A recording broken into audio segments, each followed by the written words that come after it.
Hello everyone, welcome back to Flying Solo with Kat, and today I will be going over my Star Wars ranking from best movie to the not so great. I wouldn't say there's a terrible Star Wars movie out there. I love all of Star Wars, but there are definitely some that I think were better written and just overall a better movie than a couple of the others. So I will be going over that in this video, which is really, really exciting. Of course, this ranking is based off of what I feel the best movie is, not what my favorite is, because that would be a totally separate video. So if you are interested in hearing which movie is my favorite and which is my least favorite, in my personal opinion, then I will hopefully get to do that video. And if you're interested, comment down below, and I will definitely put it on the list of videos to do. Also, this is just the movies, so it'll be the 11 movies, so in the total of the Skywalker saga. And I will also kind of think about doing a TV show one, especially with Ahsoka now in the mix. I think that's also needed as well. But I thought I would start off with the movie ranking. So the first one at should we go from number 1 or number 11? Probably number 11. Yeah, okay. This ranking is going to be This ranking is going to start from the not so great to then the great. So first we're going to start off at number 11, which is The Phantom Menace. So I struggled watching The Phantom Menace. I was not entertained at all besides the mall fight that was at the end of the movie. I think it struggles a lot with pacing of, okay, we're at Naboo, then we're at Tatooine, then we're back at Naboo. It doesn't really feel cohesive. You feel like you're just being kind of thrown around in different planets and not really staying in one singular area, and there's a lot to focus on. We have Shmi, we have Anakin, we have Qui-Gon, we have Jar Jar, we have Obi-Wan, we have Padme. And of course, those are like the main 5, but I struggle with it. Felt like George was more focused on what he could show through CGI than the actual story, which at that time, I think that's really where he was. And the story that he wanted to tell was more based upon the CGI than the actual characters and the actual story. I think the acting was good. I have nothing to bash the actors. I think it was just more about it. The prequels are really trying to find their footing of what they wanted it to be, and it really only started to get interesting when you either had pod racing, which only interested a couple people, and now of course everyone's gonna say, no, well, I love the pod racing. Look, the pod racing is great, and I think it develops great into the story, but the pacing, like where it's at, is just kind of odd. And you feel like you should be focused on like 4 other different things that are going on with the war on Naboo, right? And not watching this kid try to win a pod race. So now, of course, that's the kid feel to it, right? It's a kid's movie.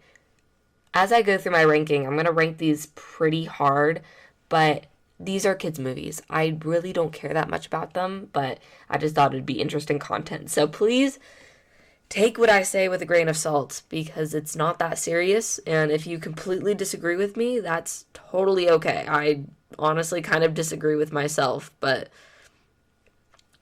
here we are. So,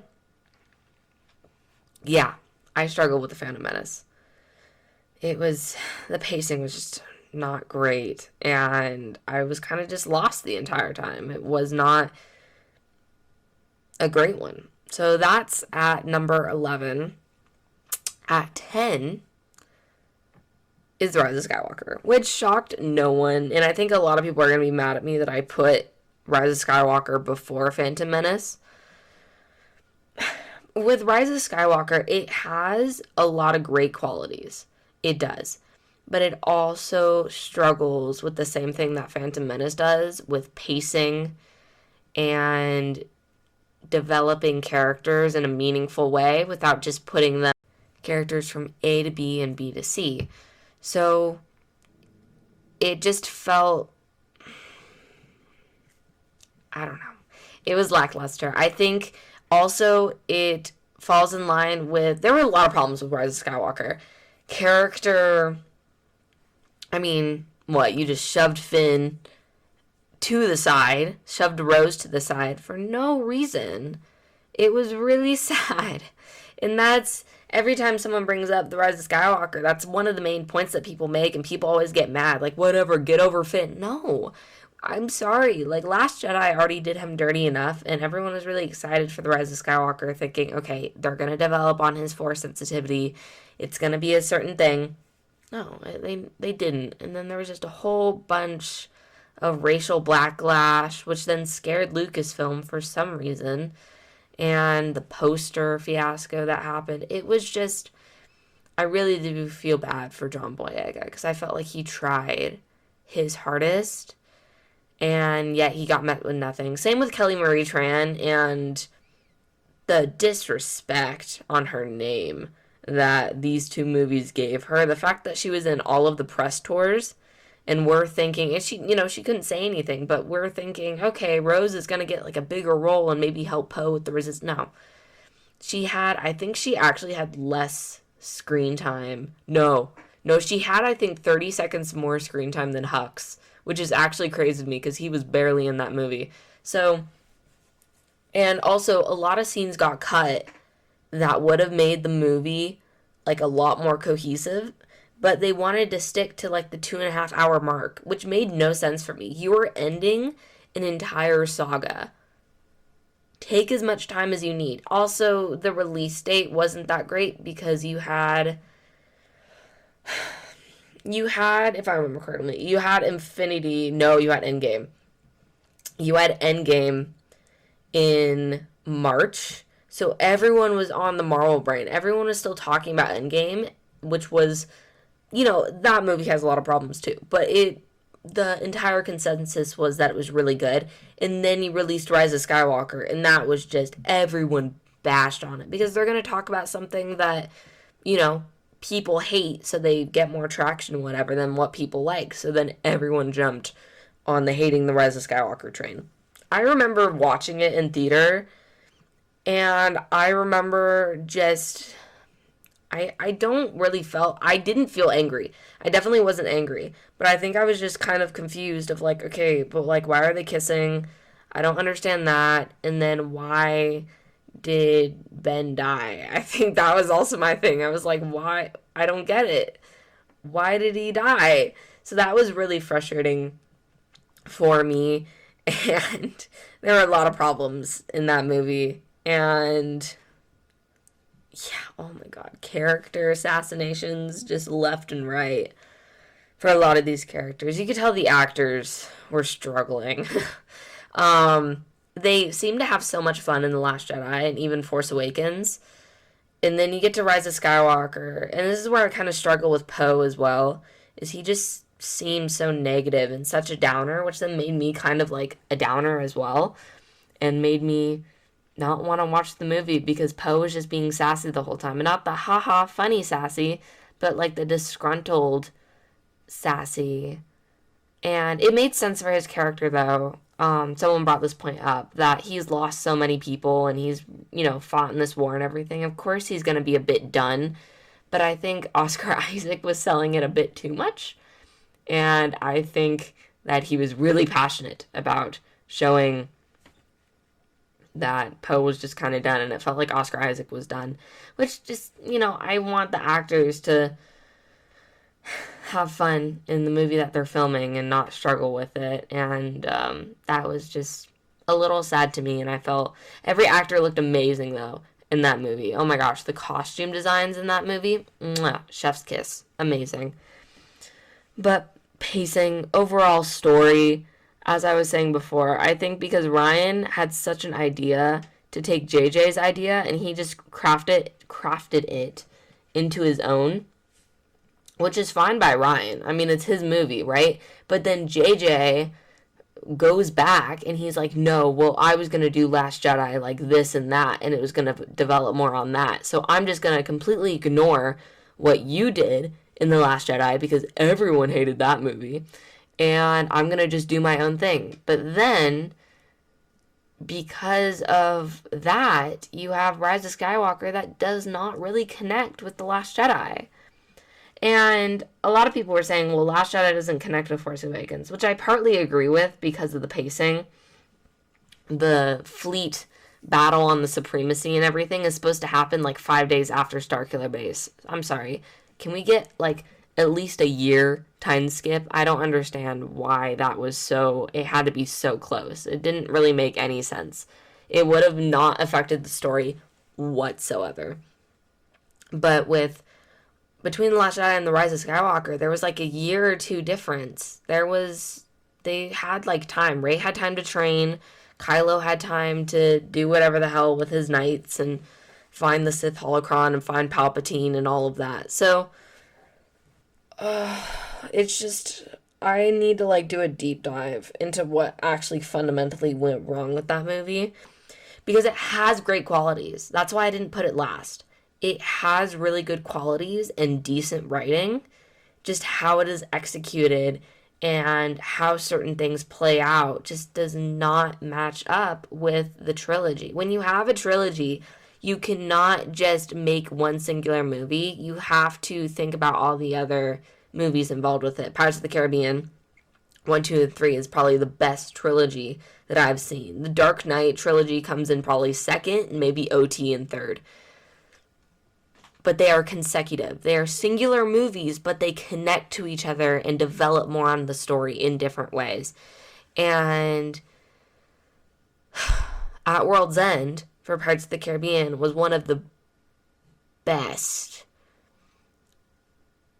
endings of a trilogy that I think I've ever seen in my life. And I hold Pirates of the Caribbean to a very high standard. So for me, that was like a great ending to a trilogy because it felt connected and you felt it was a satisfying end. Rise of Skywalker was not a satisfying end. I hate bringing up Ben Solo and him dying because everyone does it. But you have to. You can't ignore that. And for me, that it just did not hit the moment of hope. It was like, okay, they won, but like at what cost?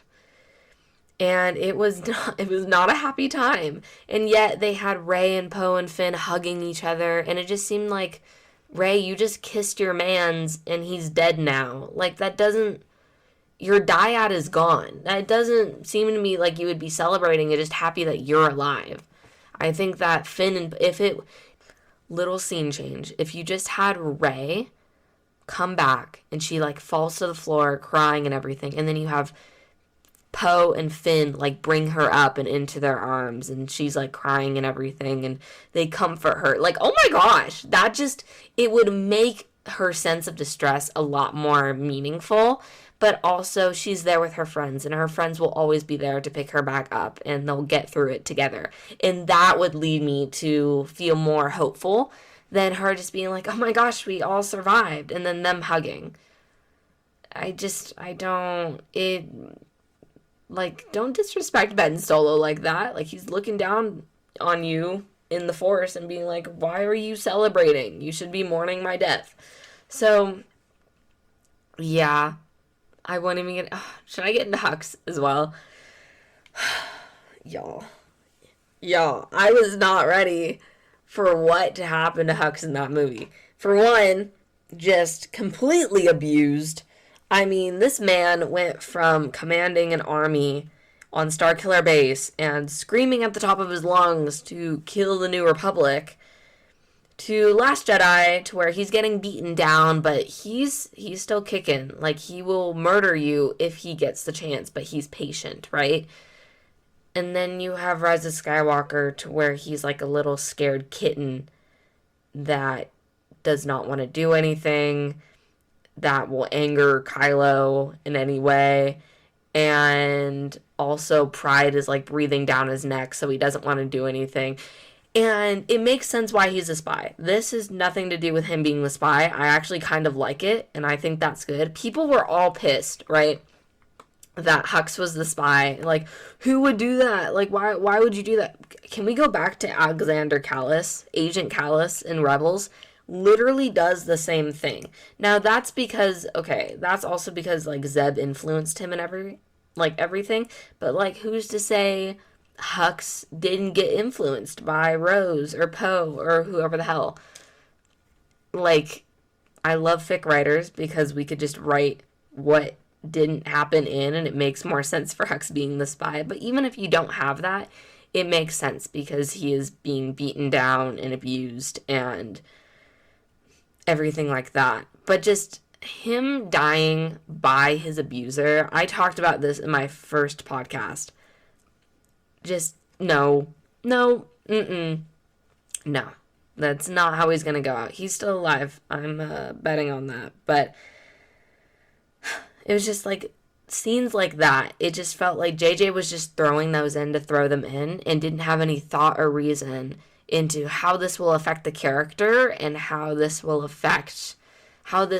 in total affect everyone. And that was for many characters, with Finn, with Hux, with Pride even, with Kylo, with the Knights of Ren, just with Rose. Oh my god.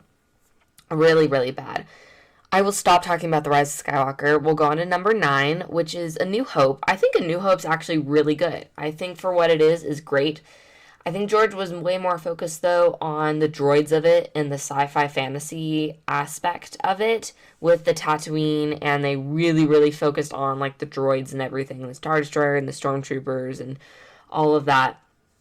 And the overall story of rescuing a princess and then defeating the big bad empire is very simplistic, which does not make it bad at all. Don't think that because I had it at 9, it's bad at all. It's actually a very good movie, but for me, it, compared to all the rest of the movies, it definitely ranks lower, just because it's very simplistic, and of course, it was the first one to come out, so it's kind of obvious that it would be a lot lower, but I really don't have anything bad to say about it, just, it's the first one, so compared to all the other movies, it definitely does not, compete as well. So, yeah, that's A New Hope. Number 8, Solo. Okay, I love Solo. I love Alden Enrich. I love Donald Glover. I loved everyone in that movie. I just think that how it was presented and the timing was terrible. Solo's release date, if you remember, it was months before The Rise of Skywalker, and it happened in March, which, as I said before, was when Endgame came out. No one is going to go see Solo, a Star Wars story, and compared to Endgame. Endgame was one of the most anticipated movies of all time, and you cannot tell me wrong. I don't care if you like Marvel or you don't. It was one of the most anticipated movies of all time, even above Infinity War. So people are totally going to go see that, and theaters are going to be booked out for that movie, while Solo is just sitting in the dust.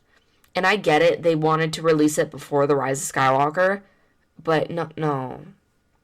Do it in 2018. There was no reason that you couldn't have done it in 2018. And it was just like, the timing and the scheduling was just really, really bad, and that really killed the movie for me. And I didn't even see it in theaters. I did not. I saw it when it came on to Disney Plus. No, not even Disney Plus at that time. When it was freaking, it was on one of the channels or whatever, because Disney Plus had not existed. But that makes me feel old. And also the overall story was just a bit of a struggle to kind of catch up on. I really wanted to be immersed in the world, but I struggled deeply with it. And just some of the characters were just a bit odd. I mean, I like Quara. I like Paul Bettany's character. I just really, really struggled with connecting with this story. I think Junis was great as Chewbacca, and I'm glad that he honestly got to have kind of his didn't even try this, but Solo in Solo as Chewbacca while he was also in The Rise of Skywalker. So that was also great for him. I wouldn't mind, I don't know, I kind of need to re-look at Solo though. I don't think it would change my ranking at all, but just really try to sit down and like enjoy it and see which parts I like and which parts I hate. But overall, it's not a bad movie. It just kind of struggles with the same thing as the last two, pacing and just getting people excited into this world. It just felt very dull. And I mean, it's kind of crazy to think about this, but like Solo was the Andor before Andor, really. And I just feel like they could have gone more Andor with it. Now, of course, at that time, Andor hadn't come out. But you know what I mean. In the sense of taking more of that nitty-gritty, darker Star Wars with Han Solo and Chewbacca and doing all of that type of stuff. And even Lando. And like I said, I love Donald Glover as Lando. So I don't hate Solo. I think Solo's like an okay movie. But it had a lot of things going into it that just would not work nowadays, and even did not work, when they released it. And that was totally Lucasfilm's fault. And I think they were kind of stressed out about The Rise of Skywalker and did not care about Solo. But in turn, that definitely ruined their street cred for singular movies, and all of that. At number 7, I have Empire Strikes Back. Now, people are going to get mad at me about this. Okay.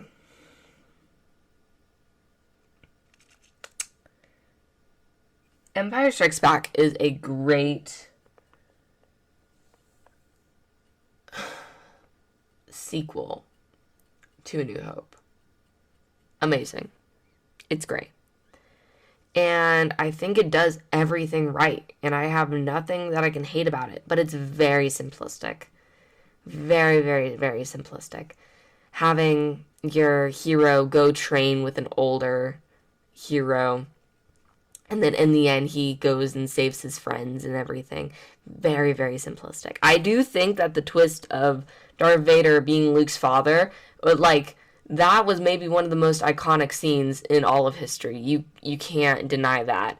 And that definitely did bump it up a few slots. But in the end, it is a very simplistic story. And it's good, but there's not much to do with it and not much nuance with the story. So, really don't have any bad to say about it. Just kind of simplistic and, all of that. At number 6, I have The Last Jedi. Surprisingly, to a lot of people as well. Last Jedi was not bad. I think I've grown to accept everything that's in it. I think there's a couple things that I still would change. I think that having Finn go with Rose is maybe the worst decision that Ryan has ever made in his film career. I think it should have been definitely Poe and Finn, and then Rose take on Poe's role. And Rose being now, of course, people would have gotten pissed at that because it's a woman in a general role. But I think she totally should have teamed up with Rey, or even made friends with Kate Elle and had that type of relationship. I do not think that Rose should have gone with Finn. Just at all. I do think that if she would have gone with Finn, but then Poe would have gone with them as well, so she would have been a third wheel, I think that would have been super, super entertaining. That would have been amazing. And you give Kate Elle more of that Poe spotlight, and you actually make her a fleshed out character. Because I love Kate Elle. I love writing her into my fics, and just, I love her. And I feel like you should have given her a lot more screen time for that. So I think that is one of the major things. Everything with Rey and Luke and Kylo, absolutely amazing. I loved every second of it. I never really liked Luke Skywalker. I always tell people that, and they just give me a really weird look. He's like the Mary Sue of men heroes. And of course no one will admit that because, oh my god, it's a guy. But for me, it was just, he's the hero. I get it. He can do no wrong. And, even in Empire, he went to go save his friends and didn't finish his training, which then in Return of the Jedi made it seem is he going to go to the dark side and everything? So that's why A New Hope Luke and Empire Strikes Back Luke are different than Return of the Jedi Luke, and is different than sequel trilogy Luke. And I love that. That is why I honestly prefer Return of the Jedi Luke compared to the other two. And the Luke that I know and I love is Return of the Jedi Luke. So there is that. But I loved his characterization in the sequels. I love that he's this old man, this hermit, trying to just run away from his past, run away from, Leia and all of the resistance, and just, die peacefully because of the mistakes that he's made. And I think it actually really works really, really well. And people just need to suck it up that, I'm sorry, your character that you love and never did any wrong is, actually went through some development, finally, and is now really struggling with his identity and struggling just to live. And I feel that. And that really worked. And it should have worked for the older audience that grew up with Luke Skywalker. But a lot of these people have not grown up and want to always stay the same, and they can't accept moving forward, and they can't accept that change of character. And I think, honestly, it was quite literal in that sense for how many people hated that, and it really kind of told you about themselves and how they view themselves and all of that. And I think, thank you, Rian Johnson, for doing that, because it made me quite aware of just how immature a lot of older people are, and it's quite shocking to me. So I don't know how I got on that tangent, but really, really liked it. I've grown to be okay with Hux's scenes. I think that Donald Gleason did an absolutely amazing job. He's a literal saint. He did everything perfectly. The looks that he gives to, like, Kylo is literally, like, the best. It's literally like he wants to murder him. I love that.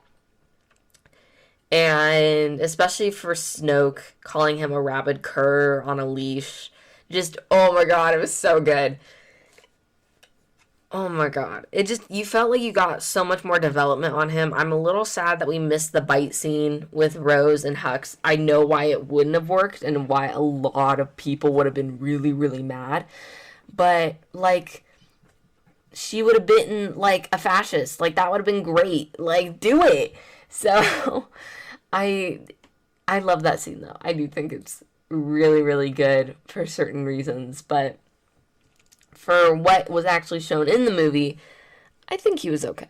I think that in total, in the end, it was okay. I had for a fic that I did, I had to rewatch the opening scene of The Last Jedi where Hux and Poe are talking, where Hux is in the Star Destroyer and Poe is in his X-Wing in front of it, and they're talking back and forth. I had to watch that scene probably a total of 8 times because I was writing the exact dialogue. So I think you just have to get desensitized to it at first. When I saw it in theaters, I hated it. I remember that. I thought it was really dumb. But after you watch it a couple times and after you get used to it, it doesn't really matter anymore. And it is what it is. I'm not as mad of Hux in that movie than I am in Rise of Skywalker.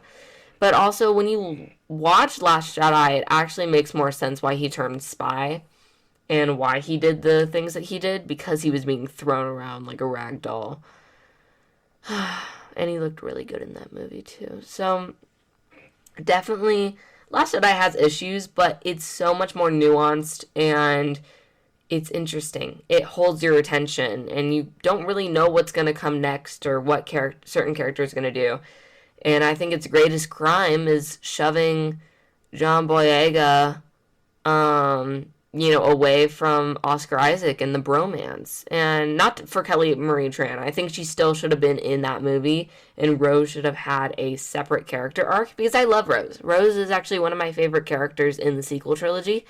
But I think for what she does in that movie is just it's a struggle. I don't know why we do that. I do like the planets, though, in that movie, too. Canto Bight and Crate are one of my favorite areas that we go to in Star Wars. So, Last Jedi is really good. I really, really, really like Last Jedi. Yeah, you can clip that.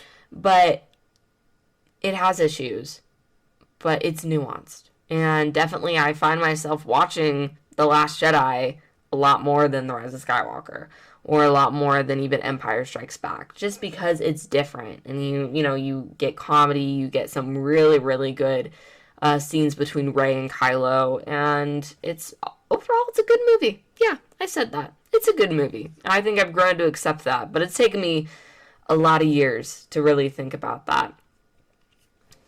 At number 5, we're going to have Attack of the Clones. And the reason why this one is super, super high on the list is mainly because it does so much for the prequels.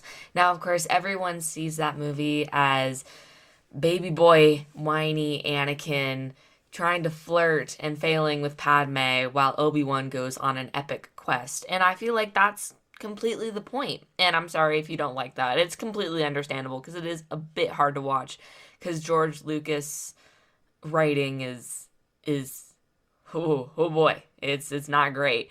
But the overall movie of what he did for the story building of the prequels kind of cancels out what Anakin and Padme's relationship is. And even then it's not that bad. As for Obi-Wan, he's definitely in he's really the main character, even though, we're supposed to be, oh, well, Anakin and Padme, that's like the main relationship. But no, I mean, Obi-Wan finding Camino and going on this quest and then finding the clones, and that's even the start of the Clone Wars, and it's so important. Then we get to see Dooku and Yoda and a lot of the other Jedi that are from the Council. It does so much world building for the prequels, and I feel like people don't give that enough credit. I mean, at the time we didn't have the Clone Wars, right? So that movie was really the one that everyone relied on of how that world worked. And also we got Geonosis, we got more of the Separatist, Count Dooku,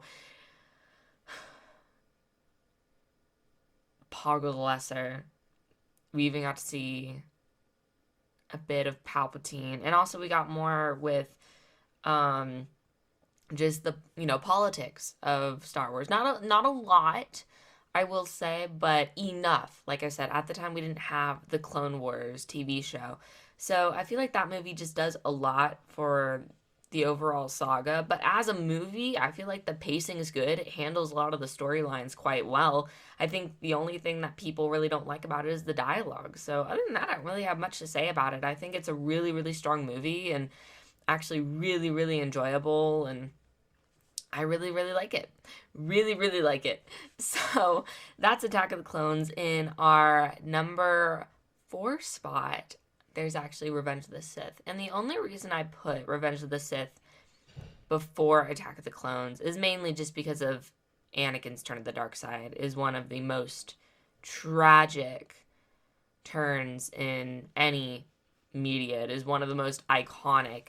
How you can see the boy that from Phantom Menace and, kind of the unruly teen from Attack of the Clones to now a man expecting children and wanting to protect them with his life, and then ultimately turning to the power that was going to give, where he thought was going to give him the most peace, and that didn't happen. So I found that really, really, really good. Everything with Padme and how tragic that was.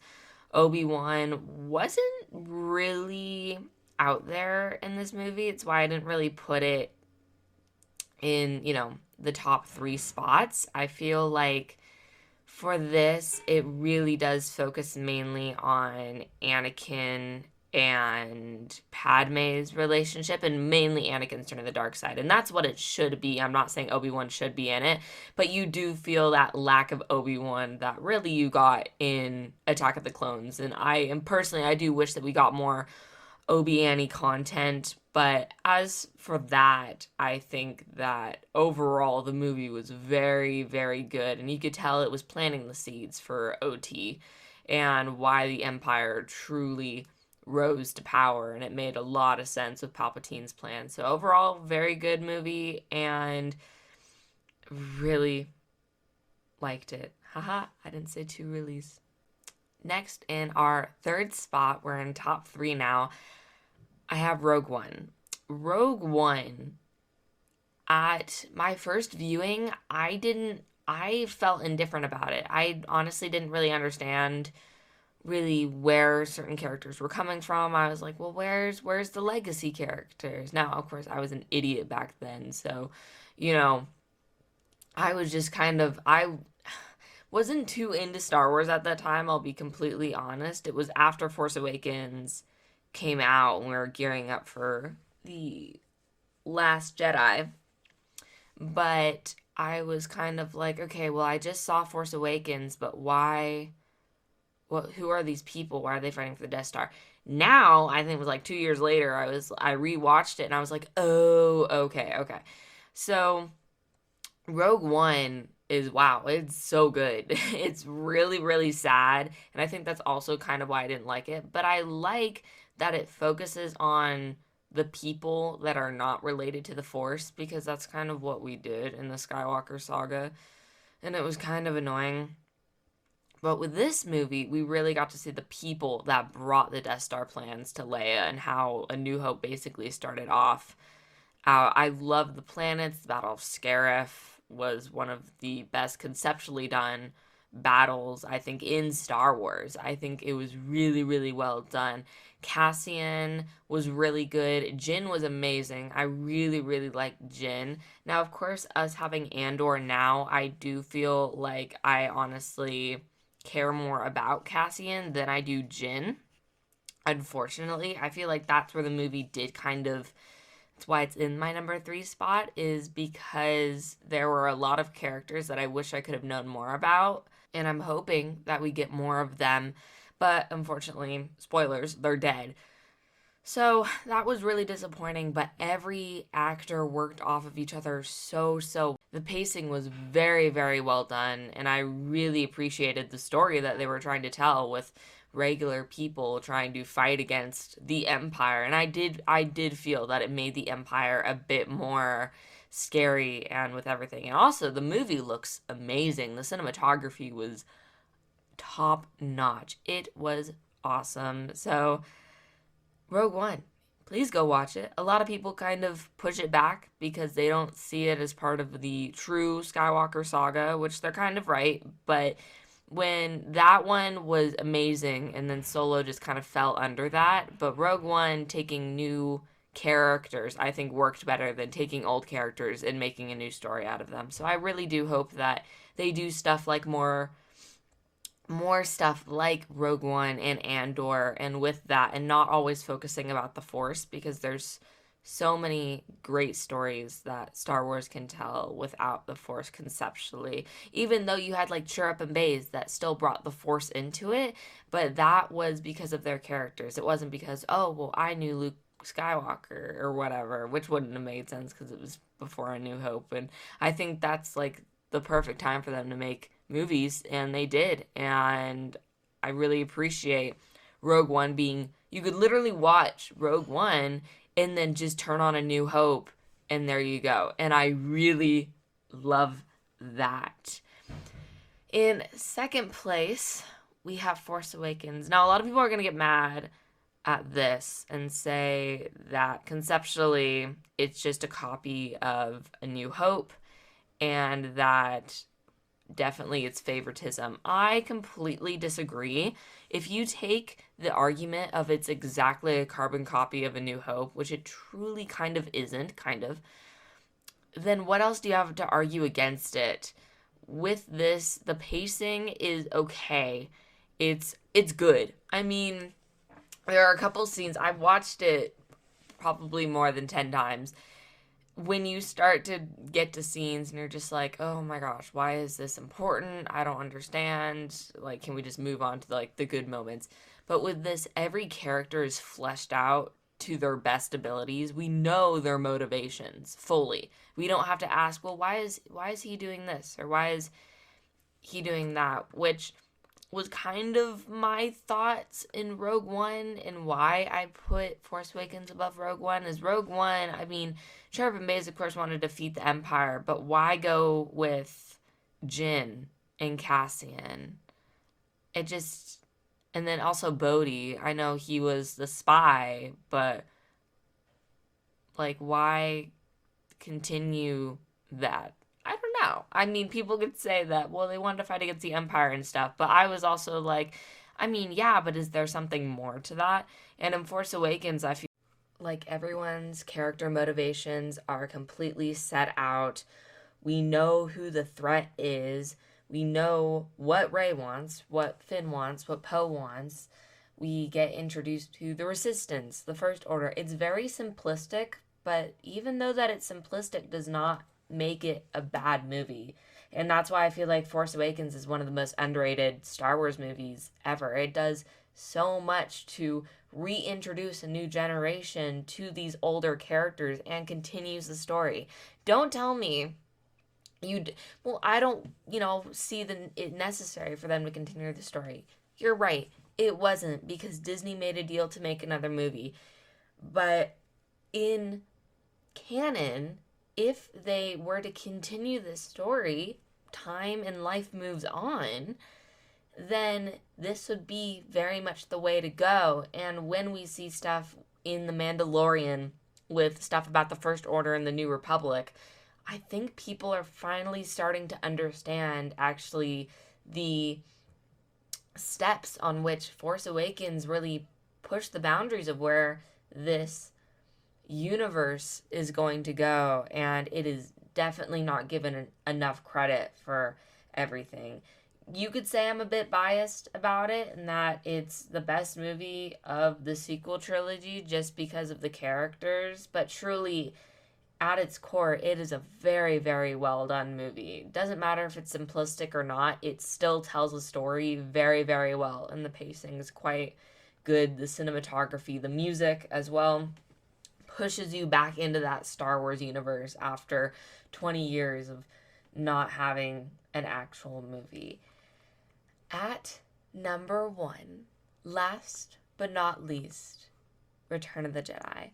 Return of the Jedi, I think, gets overshadowed by Empire Strikes Back, and I think that's a crime, for one. I will say that.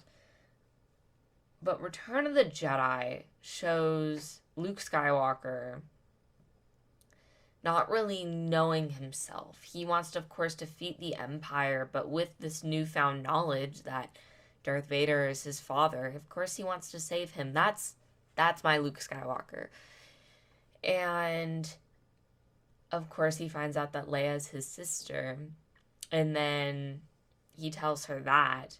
But the fact that they have to go back to Tatooine, we get to see Jabba the Hutt and save Han Solo and everything. And then he goes off to Dagobah, Yoda dies. And then he's met with this choice of either trying to save his father and ultimately probably going to die at the hands of Palpatine or his father. But he wants to protect Leia and Han and his family and everything. It is maybe one of the best final battles of a trilogy. I put it at the same height of, I'm going to say Pirates of the Caribbean again, at World's End.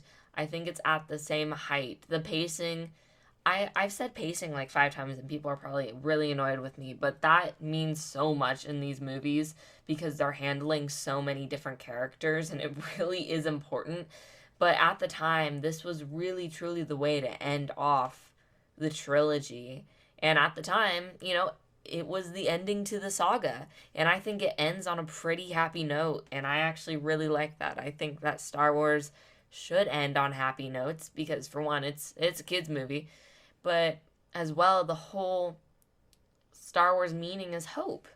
And having hope, a lot of times, it doesn't work out. But you still have that positive outlook on life. And I'm sorry, Rise of Skywalker, I know you don't need to get dragged any more than you already are, but Rise of Skywalker does not end on a happy note. It is not like Return of the Jedi, where everyone's dancing and fireworks are going off and the galaxy is saved and celebrating. No. Ben Solo has just died, and Rey is all bloody and basically died herself and then came back and hugs her friends. Yay. No!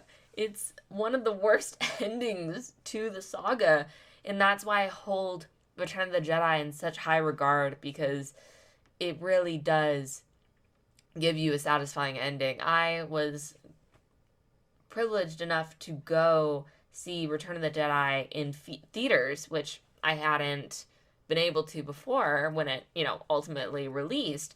But I was able to see it again for its 40th and in the theaters, and wow. That ending scene with the music, it makes me cry every time because of how much your OT characters have been through. And even you think back to prequels, even at the time, but now you think of the prequels and how much everyone went through to, you know, defeat the evil empire and defeat Palpatine and ultimately save Anakin and save Vader. And it is a very well done movie and has a lot of heart and soul. And it's where it's, George Lucas's final, basically. You could argue that Revenge of the Sith was his final, but in this, truly, he had a perfect trilogy. He really did. And for me, these movies will always hold up. And one of the reasons is because of Return of the Jedi and because of how it ends. And it completely closes off that part in history in that trilogy.